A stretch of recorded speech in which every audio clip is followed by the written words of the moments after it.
오늘 본문 말씀은 이사야 7장 10절부터 25절 말씀입니다. 여호와께서 또 아하스에게 말씀하여 이르시되 너는 내 하나님 여호와께 한 징조를 구하되 깊은 데서이든지 높은 데서든지 구하라 하시니 아하스가 이르되 나는 구하지 아니하겠나이다. 나는 여호와를 시험하지 아니하겠나이다 한지라. 이사야가 이르되 다윗의 집이여 원하건대 들을지어다. 너희가 사람을 괴롭히고 그것을 작은 일로 여겨 또 나의 하나님을 괴롭히려 하느냐. 그러므로 주께서 친히 징조를 너희에게 주실 것이라. 보라, 처녀가 잉태하여 아들을 낳을 것이요 그의 이름을 임마누엘이라 하리라. 그가 악을 버리며 선을 택할 줄 알 때가 되면 엉긴 젖과 꿀을 먹을 것이라.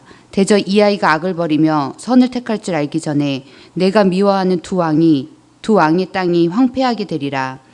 여호와께서 에브라임이 유다를 떠날 때부터 당하여 보지 못한 날을 너와 내 백성과 내 아버지 집에 임하게 하시리니 곧 아수르 왕이 오는 날이니라.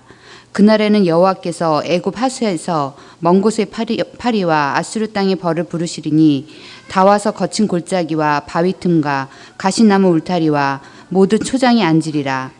그날에는 주께서 하수 저쪽에서 세네온 삭도 곧 아수르 왕으로 내 백성의 머리털과 발털을 미실 것이요 수염도 깎으시리라. 그날에는 사람이 한 어린 암소와 두 양을 기르리니 그들은 내는 젖이 많으므로 엉긴 젖을 먹을 것이라.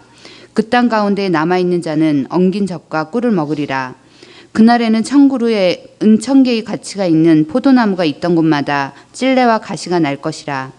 온 땅에 찔레와 가시가 있으므로 화살과 활을 가지고 그리로 갈 것이요 보습으로 갈던 모든 산에도 찔레와 가시 때문에 두려워서 그리로 가지 못할 것이며 그 땅은 소를 풀어 놓으며 양이 밟는 곳이 되리라. 아멘. 오늘 말씀은 이사야 5장, 6장, 7장이 되겠는데 이사야 5장은 포도원에 대한 노래를 싣고 있습니다. 나의 사랑하는 친구가 기름진 언덕에 포도밭을 가꾸었습니다. 이렇게 시작하고 있습니다. 그 가운데 망대를 세우고 극상품 포도나무를 심었습니다. 그리고 온 마음을 다해 할 수 있는 모든 방법을 동원하여 포도원을 지키며 포도나무를 돌보았습니다. 하지만 들포도가 열렸습니다. 지금 이 이사야를 통해서 하는 이 노래는 이 나의 사랑하는 친구는 여호와 하나님이시고 포도원은 이스라엘 족속이며 또 주께서 아끼시고 사랑하는 포도나무는 유다 백성입니다. 주께서는 극산품의 언약을 맺으시고 모든 선한 것들을 부어주셨지만 유다 백성은 결국 들포도를 맺었습니다. 따라서 주께서는 썩은 것들을 거두어 내실 것입니다. 들포도를 치우실 것이에요. 들포도는 유다 백성이 맺어놓은 열매입니다. 그 열매는 사용할 수 없는 썩은 열매입니다. 따라서 그들에게 재앙이 임할 것입니다. 주인 대신 하나님께서 심판하실 것입니다. 오직 얼마 되지는 않지만 참 열매만을 보호하실 것입니다. 이때 유다 백성을 향해 내리실 심판은 바벨론 제국을 사용하여 약속의 땅에서 유다 백성을 끄집어내는 것입니다. 이때 불신 제국에 의해 여호와의 백성이 당할 비참은 이루 말할 수가 없는 것입니다. 요한복음 15장을 보면 나는 참 포도나무여 너희는 내 아버지는 농부라. 무릇 내게 붙어있어 열매를 맺지 아니하는 가지는 아버지께서 그것을 제거해 버리느니라. 사람이 내 안에 거하지 아니하면 가지처럼 밖에 버려져 마르나니 사람들이 그것을 모아다가 불에 던져 사르느니라. 이는 지금 이사야의 노래와 같은 맥락의 예수님의 비유입니다. 그러면 유다가 맺은 들포도는 어떤 것입니까? 우리는 우리의 삶에서 들포도가 보일 때, 우리의 공동체에서 들포도가 보일 때 당장 회개하고 그리스도께로 돌아가 그분을 믿고 연합하여야 할 것입니다. 그 들포도는 첫 번째로 가옥에 가옥을 이으며 전토에 전토를 더하여 빈틈이 없도록 하고 이 땅 가운데 홀로 거주하려는 자들, 자기만 살고 다른 사람들은 점점 살 곳이 없도록 하는 자들, 이사야 5장 8절이에요. 한 채 있었는데 4채로 늘리고 4채 있었는데 20채로 늘리고 20채가 있었는데 100채로 늘리면서 한없이 자기의 모든 권한과 재력들을 무한하게 늘려가는 것, 그것이 첫 번째 들포도입니다. 그래서 다른 사람들에게 있는 것을 갖지 못하도록 하고 쉬지 못하도록 만드는 것이. 두 번째 들포도는 아침에 일찍 일어나 독주를 마시며 밤이 깊도록 포도주에 취하는 자들입니다.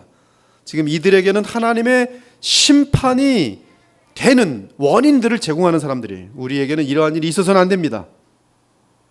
두 번째 들포도는 아침부터 독주를 마시고 밤이 깊도록 술에 취하는 자들입니다.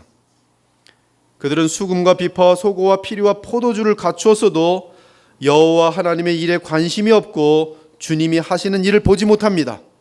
그들은 죽을지도 모를 강한 술을 용감하게 마시며 다양한 술들을 섞어서 술에 센 사람들이 됩니다. 5장 22절이.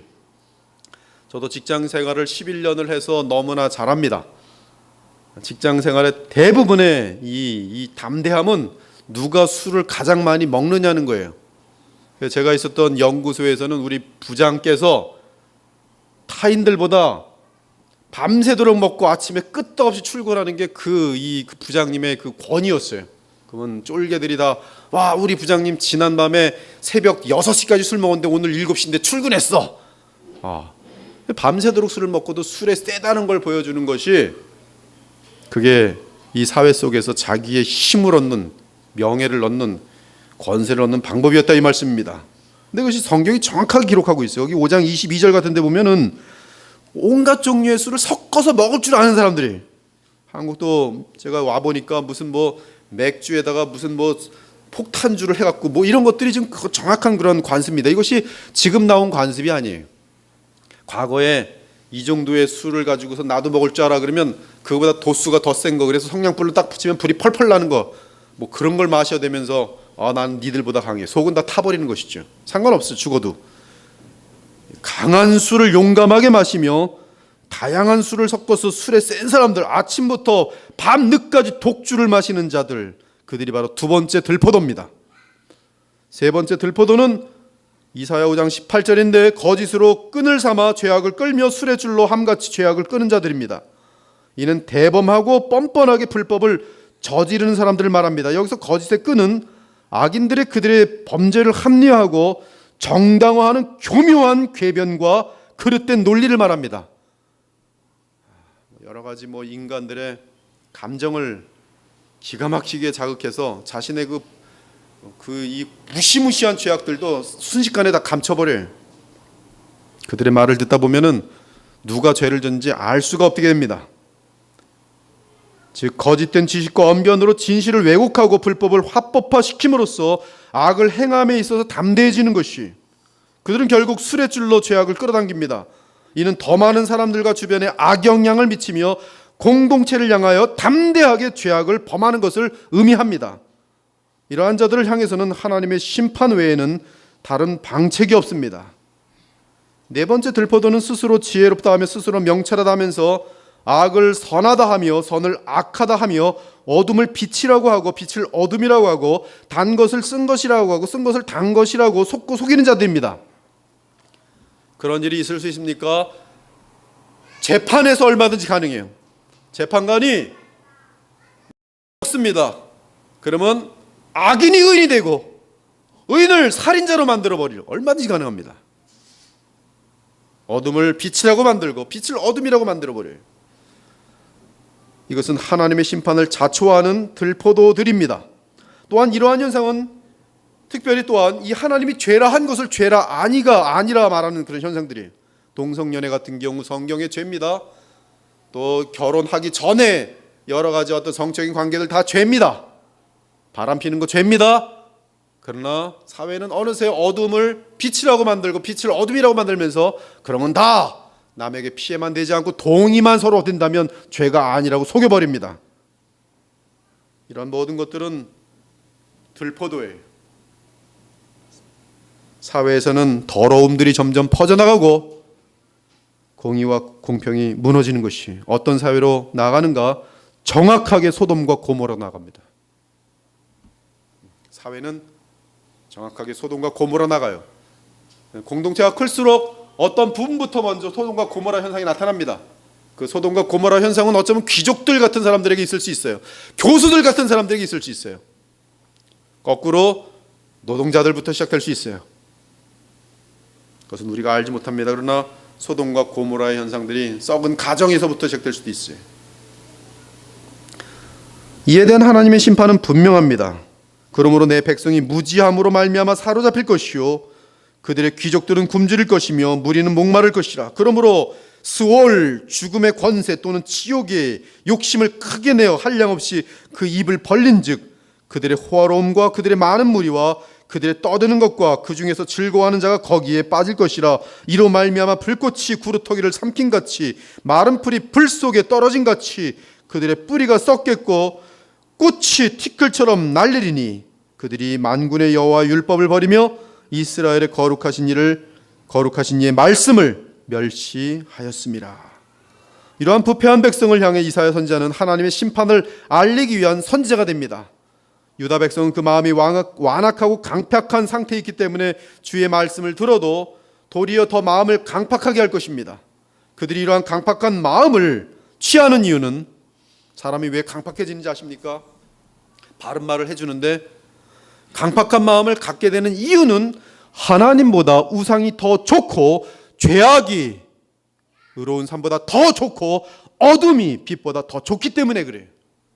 그래서 바른 얘기를 해주면 마음을 강팍하게 하는 것이, 주께서는 그들의 마음이 이미 하나님을 떠나 세상과 쾌락과 우상을 따르는 것을 보셨습니다. 따라서 심판은 피할 수가 없어요.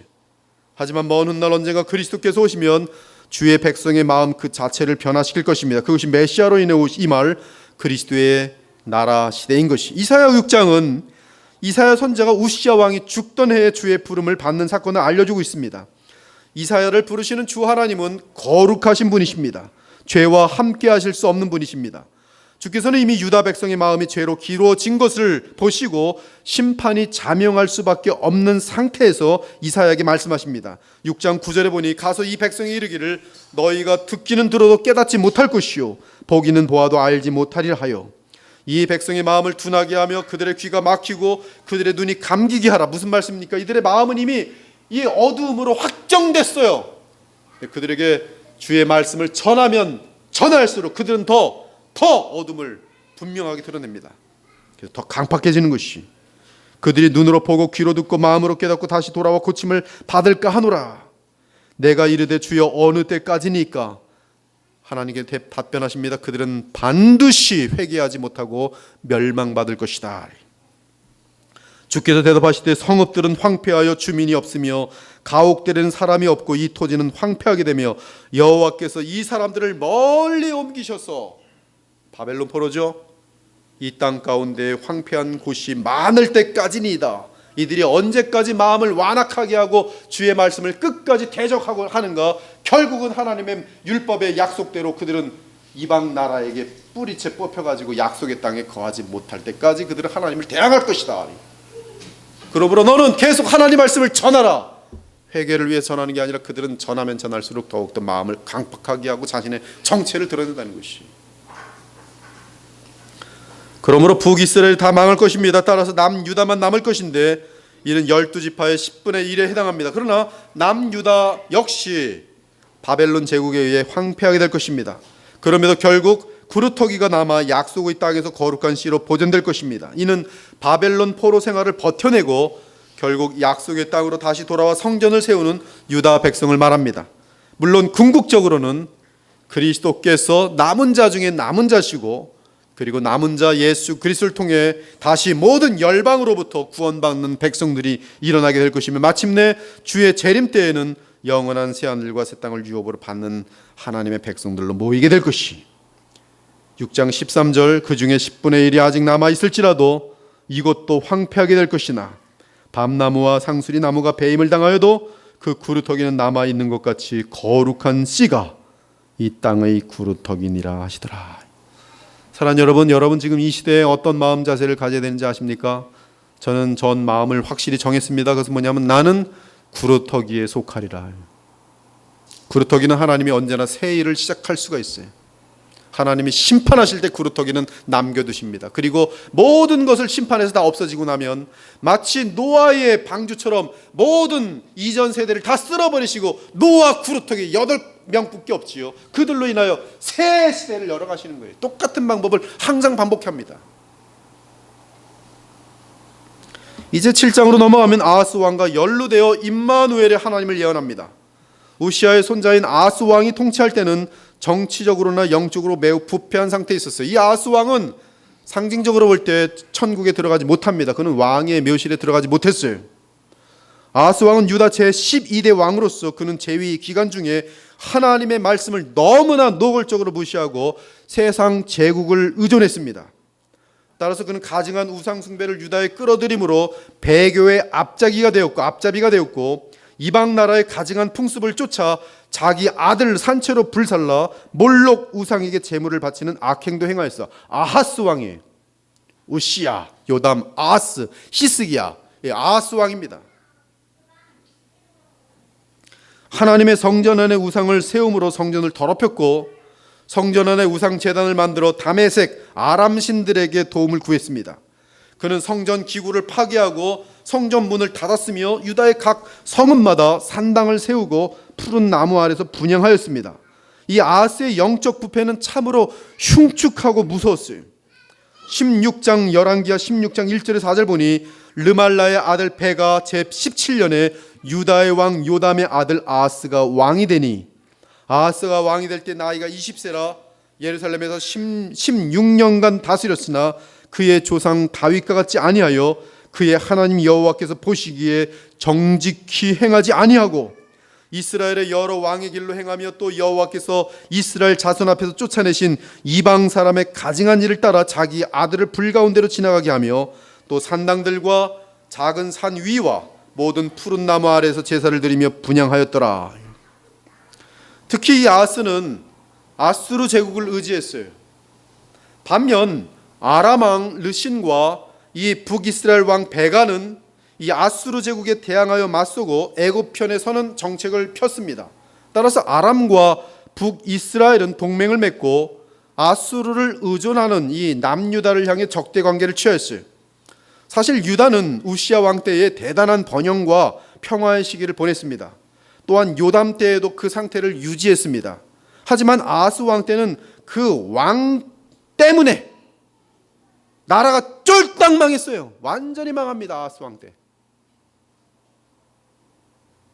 저는 지금 상당히 많이 불안해요. 대한민국이 쫄딱 망할까 봐.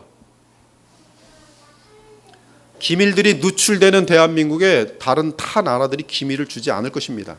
기밀을 주지 않는다는 것은 굉장히 무서운 것이에요. 이 아하스 왕 때문에 남유다가 쫄딱 망했어요. 완전히 망합니다. 어느 날 르신과 베가가 유다를 침략하였습니다. 그 해는 주전 735년이었어요. 이때 새로 왕위에 즉위한 아하스와 유다 백성은 너무나 두려워서 숲이 바람에 흔들림같이 떨었습니다. 헐떡이며 떨었어요. 너무 무서워서 이제 우리는 완전히 죽었구나. 이때 하나님께서는 이사야를 아하스에게 보내어 전혀 두려워하지 말라고 권면합니다. 또한 르신과 베가는 곧 멸망할 것이라고 알려줍니다. 왕의 마음과 그의 백성의 마음이 숲이 바람의 흔들림같이 흔들렸더라. 그때 여호와께서 이사야에게 이르시되 너와 내 아들 수알 야숲은 윗못 수도 끝 세탁자의 밭 큰 길에 나가서, 이게 참 이게 뭐 어떤 장소 이름인데 이걸 번역하려니까 아주 기가 막히게 번역이 됐어요. 윗못 수도 끝 세탁자의 밭 큰 길에 나가서, 아무튼 어떤 장소입니다. 아하스를 만나 그에게 이르기를 너는 삼가며 조용하라. 르신과 아람과 스말리아의 아들이 심히 노할지라도 이들은 연기나는 두 부직갱이 구루터기에 불과하니 두려워하지 말며 낙심하지 말라. 여호와 하나님께서 친히 아하스 왕하고 그의 유다 백성에게 말씀해 주신 것이 두려워하지 말라. 이들은 불을 낼 수 없다. 다 타버린 잿더머리다. 그냥 가만히 나만 의지하고 기도하면 된다. 그러면서 그 두 나라에 대한 주권은 나 여호와 하나님께 있다. 분명하게 알려줍니다.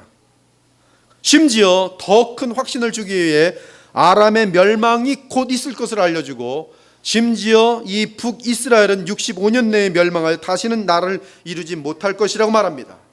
사실 이 예언대로 아람은 북이스라엘과 함께 유다를 공격한 이후 735년 주전 735년 이때 연합 동맹하여서 남유다를 공격했지요. 바로 3년째 되는 해인 주전 732년에 아수르 왕 티글랏 빌레셋에 의해 패망합니다. 북이스라엘은 그 후 10년 후인 722년에 살만에셀 아수르 왕 살만에셀에 의해 망합니다. 하지만 유다는 아수르에 망하지 않습니다. 한편 아수르 왕 사네립이 히스기야 왕 때의 믿음의 왕입니다. 히스기야 남유다의 왕 때 이 예루살렘을 공격합니다. 그러나 하나님께서는 그의 이 사네립의 18만 5천 명을 하나님의 사자 나타나셔서 다 죽여버려요. 그래서 이 사네립은 전쟁 원정에서 실패하고 지구로 돌아가서 니누에 지내다가 주전 681년에 두 아들 아드람 멜렉과 사레셀에 의해 암살당하고 그의 아들 에살 핫돈이 왕위에 즉위하지만 이미 아수르 제국은 그때 사네립의 패망으로 말미암아 그냥 땅바닥으로 떨어져 버립니다. 이때 에살 핫돈은 그 통치 기간 중에 지금 북이스라엘 잡아먹은 상태이기 때문에 혹시나 거기서 힘을 얻을 수 있지 않을까 해서 사마리아에 자기네가 잡아먹은 722년에 잡아먹은 사마리아에 아수르 사람들을 막 보내요. 그래서 여기는 혼혈아가 생기게 됩니다. 그래서 이 사마리아는 그때보다 더러워. 근데 그때가 언젠가 바로 681년이에요. 바로 지금 이사야를 통해서 주셨던 아하스에게 주셨던 그때부터 65년 후에 에살 핫돈이 다시는 사마리아가 일어나지 못하도록 거기다가 아수르 사람들을 보냅니다. 예언의 성취가 정확히 이루어지고 있어요.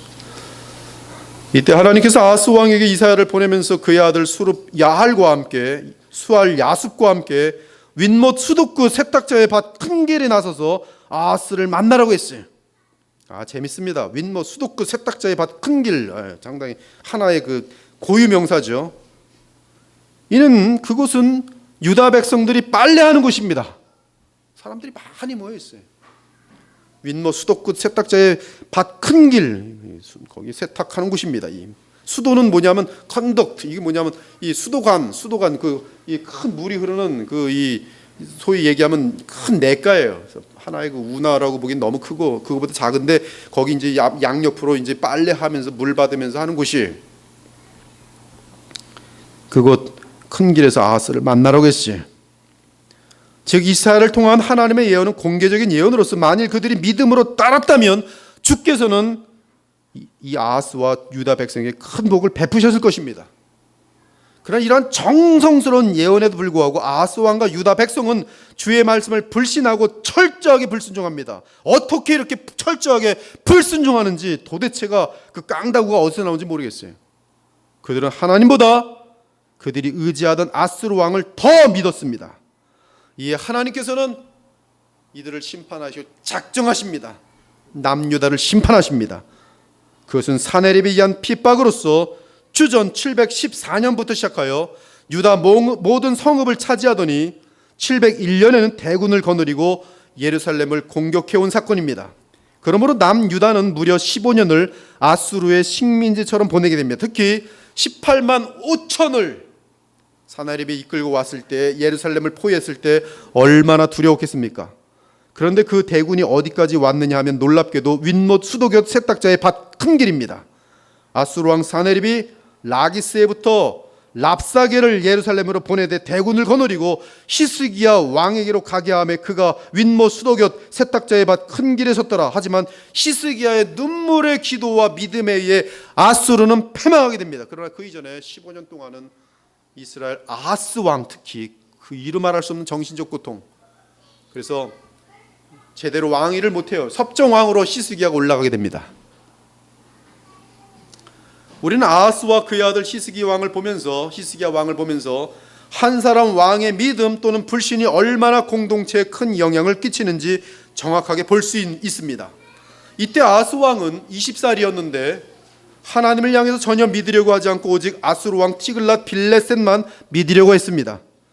즉 아무리 이사야가 하나님의 말씀을 전해도 귀를 꽉 막고 절대로 듣으려 하지 않았어요. 스스로 멸망의 길을 가고 있는 거예요. 난 하나님 말씀 안 들어. 이를 아시는 주 하나님은 이사야를 통해서 아하스에게 표적을 구하라고 말합니다. 표적이라도 좀 구하게 해서 이건 그래서 하늘의 가장 높은 표적, 땅의 저 지하의 가장 어려운 표적을 구하라. 하나님이 보여주겠다. 아하스에게 표적을 구하라 했어요. 왜? 아주 겨자씨만한 믿음이라도 좀 한번 붙여보려고. 그랬더니 아하스가 뭐라냐면 난 하나님을 시험하지 않습니다. 지금 아하스는 혹시 표적을 구하였다가 그 표적이 이루어지면 그는 어쩔 수 없이 하나님을 믿어야 하기 때문인데 그것이 싫었어요.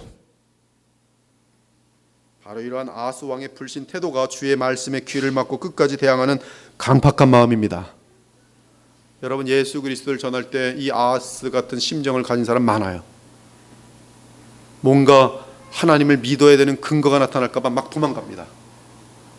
제가 옛날에 청년부를 인도하는데 예수님을 좀 영접하라 했더니 예수님 영접 안 하는 게 자기의 절개를 지키는 줄 알고 도망 다니더라고요. 저는 그 영혼을 어떻게든지 주님께로 인도하고 싶은데 이 청년은 보니까 자기가 예수님을 믿는다고 말하면 자기의 그 어떤 뭐 절개를 꼭 잃는 것처럼 끝까지 싫습니다. 교회는 와요. 뭐 사람들 만나니 또 와. 또 만나서 또 성경 공부를 할 수밖에 없어요. 오늘 또 예수님 좀 믿지 이러면 싫습니다. 이 백성의 마음을 둔하게 하며 그들의 귀가 막히고 그들의 눈이 감기게 하라. 염려하건대 그들이 눈으로 보고 귀로 듣고 마음으로 깨닫고 다시 돌아와 고침을 받을까 하노라. 하나님의 마음이 이러한 끝까지 하나님을 모독하고 그 은혜를 거부하는 자들을 향한 말씀입니다. 따라서 이사를 통해 주께서는 아하스의 지독한 교만과 두려움과 불신을 지적하시면서 친히 하나님께서 유다 백성을 위한 표적을 제시합니다. 아하스에게 볼 수 있는 표적을 그 표적은 처녀가 잉태하여 아들을 낳을 것이며 그 이름은 하나님께서 우리와 함께 계시다는 임마누리. 다윗의 집이여 원하건대 들을지어다. 너희가 사람을 괴롭히고서 그것을 작은 일로 여겨 또 나의 하나님을 괴롭히려 하느냐. 표적을 구하라 그래도, 징조를 구하라 그래도 구하지 않는 아하스를 향한 하나님의 아주 엄중한 말씀이 나를 더 괴롭히는구나. 그러므로 주께서 친히 징조를 너희에게 주실 것이야. 보라, 처녀가 잉태하여 아들을 낳을 것이요 그의 이름을 임마누엘이라 하리라. 그러면서 주께서는 이사야를 통해 두 가지 예언을 합니다. 하나는 아하스 왕과 유다 백성이 하나님보다 더 두려워하는 두 왕, 곧 아람 왕 르신과 북이스라엘 왕 베가가 곧 망하게 될 것을 예언합니다. 지금 아하스, 네가 그렇게 두려워하는 두 왕 망할 것이다. 그럼에도 불구하고 나를 믿지 않고 있구나. 망한다고 했는데도 나를 믿지 않는구나. 그리고 두려워서 아수르 왕을 의지하는구나. 나를 의지하는 것도 아니에요. 지금 북이스라엘과 아람에 대해서 두려워하고 두려운 나머지 이 아하스는 지금 아수르 왕을 믿고 있어요. 하나님을 싹 빼는 겁니다. 두 가지로 배척하는 거예요. 하나님, 이들이 망한다고 했는데 안 믿어요? 하나님 믿는가? 하나님 의지하는가? 아니, 하나님 싹 패스하고 아수르 왕이 하는 것이. 그렇기 때문에 하나님께서는 지금 이사야를 통해서 분명히 예언합니다. 이 두 왕은 반드시 망할 것이다. 그 예언대로 주전 732년에 아람의 아수르가 아람의 그 다메섹이, 그다음에 주전 722년에는 북이스라엘의 사마리아가 아수르 왕 티글랏 빌레셋에 의해 망하게 됩니다. 하지만 하나님께서는 주를 끝까지 믿지 않을 유다 백성과 아하스를 향해 예언합니다. 너와 내 백성과 내 아버지 집에 임하게 하시리니 곧 아수르 왕이 오는 날이니라. 이 아수르 왕이 오는 날은 유다의 모든 성읍 사람들이 거의 사라질 것입니다.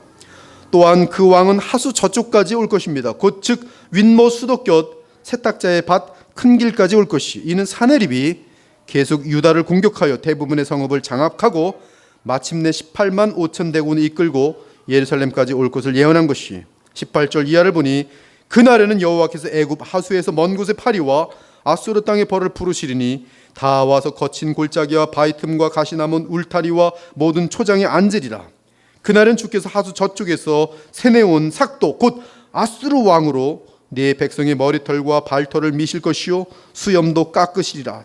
쫙 모여가지고 남유다의 여러 성읍이 있는데 예루살렘이 수도죠. 거길 다 쓸어버리는 것이죠. 지금 아수르 왕이 싹 쓸어버려요. 그날에는 사람이 한 어린 암소와 두 양을 기르니 그것들이 내는 젖이 많으므로 사람이 먹을 사람이 없는 것이, 사람이 다 사라진다는 것이죠. 어떻게 사라지는가? 다 끌려가는 것이죠. 아수르 왕 포로가 돼서 남유다에도 엄청나게 끌려갑니다. 그 땅 가운데 남아있는 자는 엉킨 적과 꿀을 먹으리라. 그날은 1000그루의 은 1000개의 가치가 있는 포도나무가 있던 곳마다 사람들이 돌볼 수 있는 것이 없기 때문에 찔레와 가시가 날 것이라. 온 땅에 찔레와 가시가 있으므로 화살과 활을 가지고 그리로 갈 것이요, 보습으로 갈던 모든 산에도 찔레와 가시 때문에, 즉 보습으로 일하는 밭과 논이겠죠. 거기도 다 찔레 가시. 왜 생깁니까? 사람이 없는 것이. 즉 15년 정도의 사나립에 이 유다 와서 그냥 장악하고 있는 것이 다 긁어갑니다. 그냥 예루살렘은 간신히 그 성벽이 굳게 지킴으로 말미암아 거기서만 지금 히스기야 왕 및 유다 백성들이 살아가고 있었던 것이. 이렇게 구체적으로 아하스는 모든 장래에 대한 하나님의 예언을 이사야를 통해 들음에도 불구하고 전혀 그 말씀에 신경조차 쓰지 않고 제멋대로 합니다. 결국 하나님께서 짧은 기간이지만 이 아수르 사네립을 보내시기 전에 북이스라엘과 아람에게 아주 비참하게 당하게 만듭니다.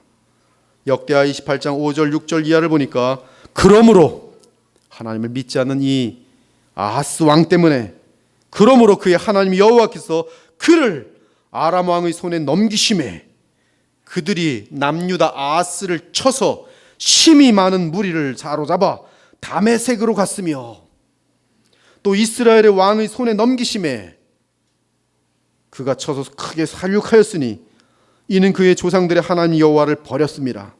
르말라의 아들 베가 북이스라엘의 왕입니다. 베가 마지막 바로 직전의 왕입니다. 베가가 유다에서 하루 동안에 유다 사람 용사 12만 명을 죽였으며, 북이스라엘 자손이 그들의 형제 중에서 그들의 아내와 자녀를 합하여 20만 명을 사로잡고 그들의 재물을 많이 노력하여 사마리아로 가져갔더라.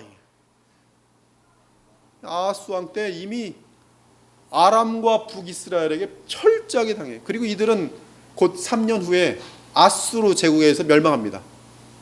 그리고 이제 그 이쪽 그 에돔하고 블레셋이 공격할 때 이 아하스는 아수르 왕이여 나를 도와주셔서 그래요. 그 얘기는 좀 이따 또 나와요. 어쩌면 믿음이 없어도 이렇게 없는지 참 수수께끼 같은 존재야 아하스는.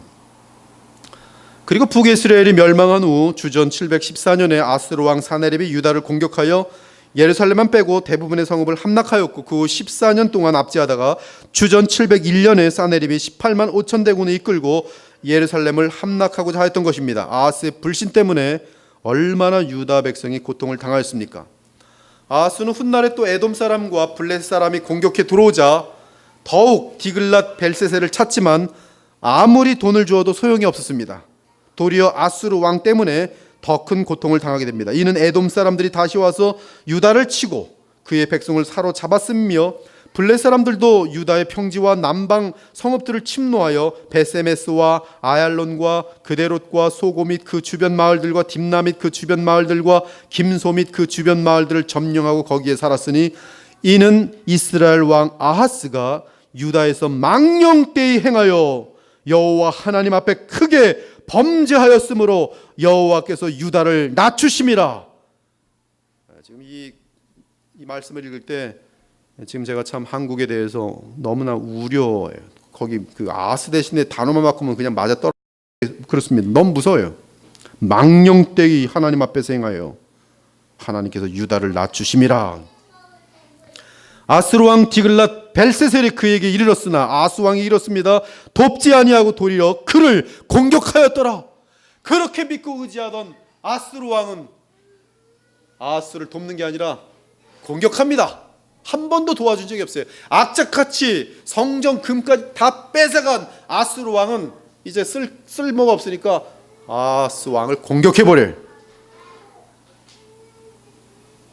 아하스가 여호와의 전과 왕궁과 방백들의 집에서 재물을 가져다가 아하스로 왕에게 주었으나 아무런 유익이 없었더라. 여러분, 이러한 존재들에게 괜히 아부하지 마십시오. 하나님만 의지하시는 게 지혜예요. 그런데 이러한 가운데도 불구하고 아하스 왕이 공고함에도 불구하고 더욱 여호와께 범죄하여 자기를 친 다메섹 신들이 위대해 보였나 봐요. 어떻게 저 다메섹 사람들이, 아람 왕들이 그때 나를 이렇게 이기면서 막 우리를 이겼을까? 다메섹 신들에게 제사하여 이르되 아람 왕들의 신들이 그들을 도왔으니 나도 그 신에게 제사하여 나를 돕게 하리라 하였으나 그 신이 아하스와 온 이스라엘 망하게 하였더라. 아하스가 하나님의 전의 기구들을 모아 하나님의 전의 기구들을 부수고 또 여호와의 전 문들을 닫고 예루살렘 구성마다 제단을 쌓고 유다 각 성읍에 산당을 세워 다른 신에게 분향하여 그의 조상들의 하나님 여호와를 진노하게 하였더라. 이 땅에, 한국 땅에는 교회가 아하스 왕의 모습은 아닌지 많이 우려됩니다. 그는 왕의 묘실에 묻히지 못했어요. 이 뜻은 그는 구원받지 못한 왕이란 뜻이에요. 사랑하는 여러분, 우리는 아하스처럼 스스로 의로운 척하는 불신앙에 빠져서는 안 됩니다.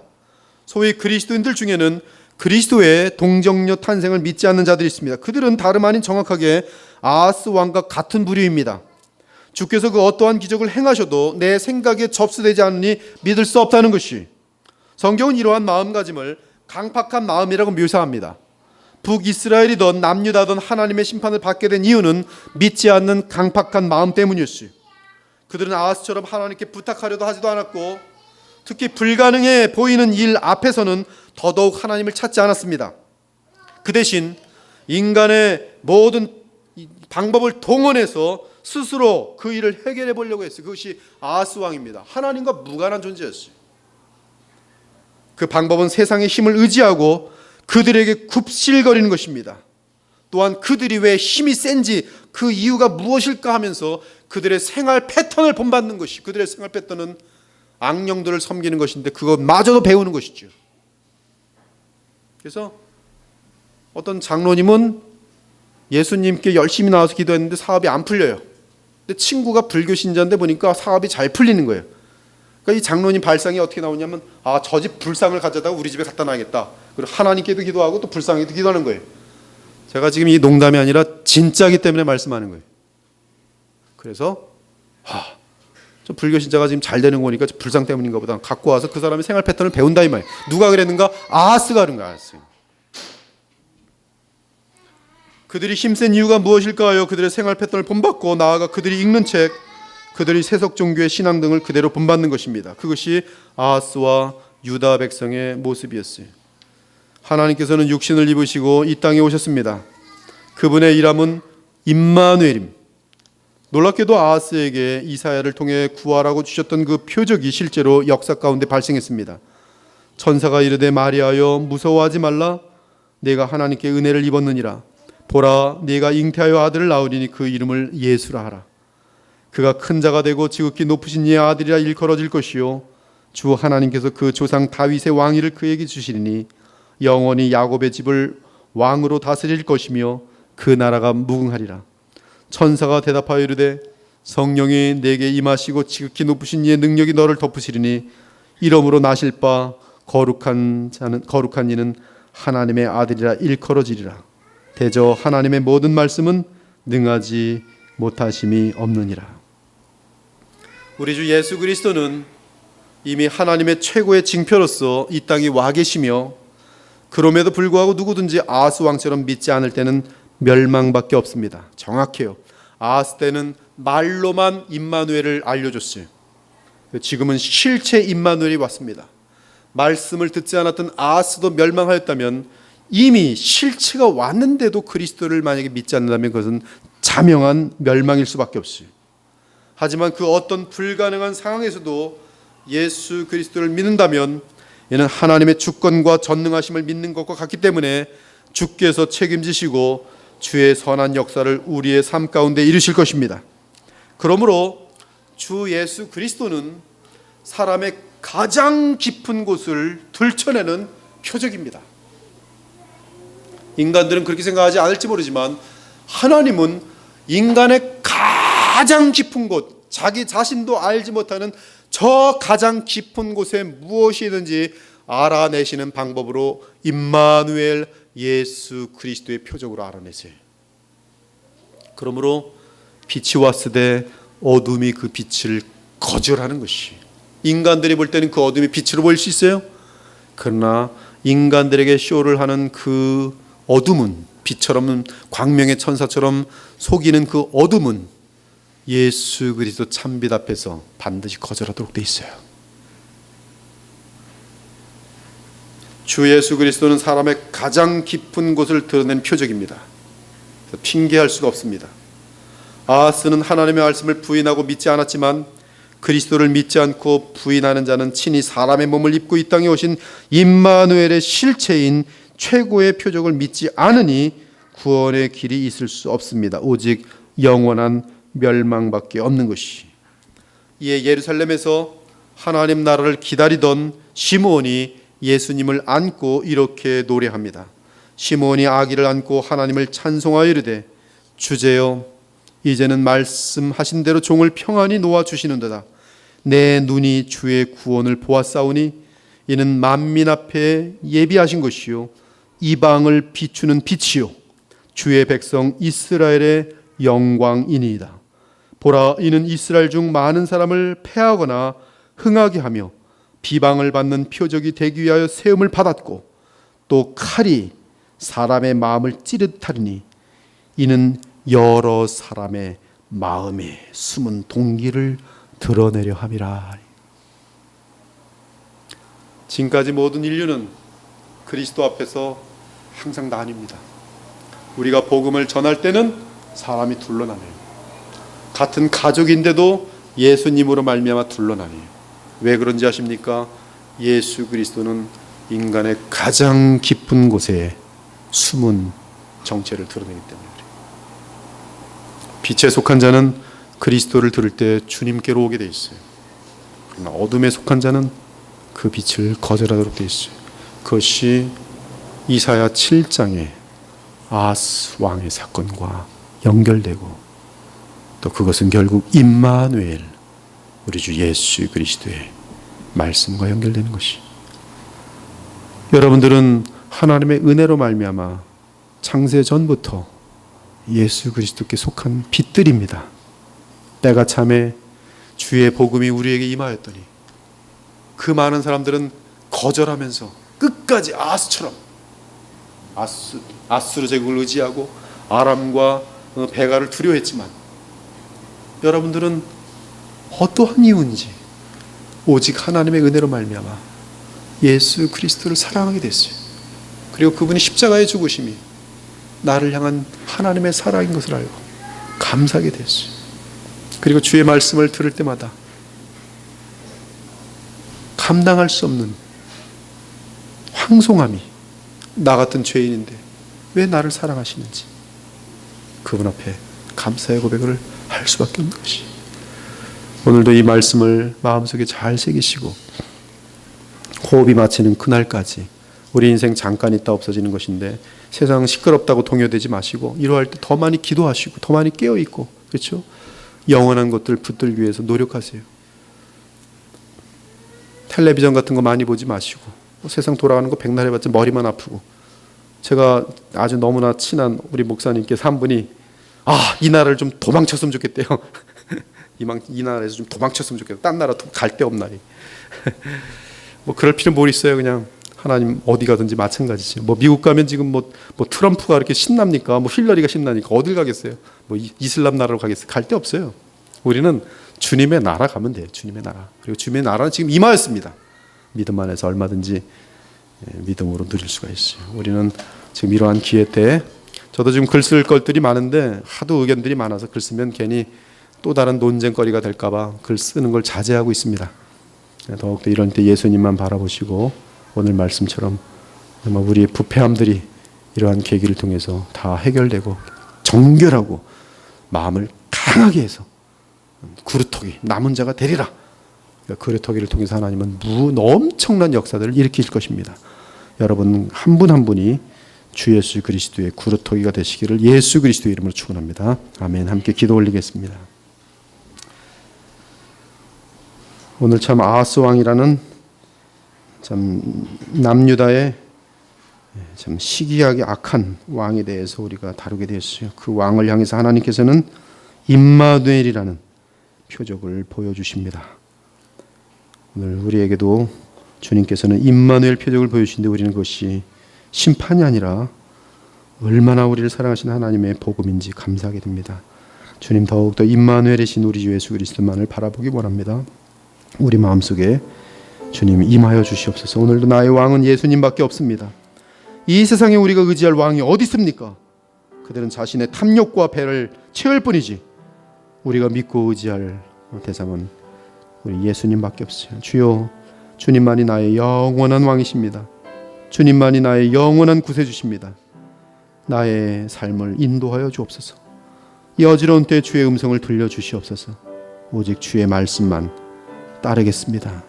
주여, 이 나라를 긍휼히 여겨주시고 이러할 때 구루터기들이 더 많이 드러나서 그들이 귀하게 쓰임받을 수 있도록 도와주시옵소서.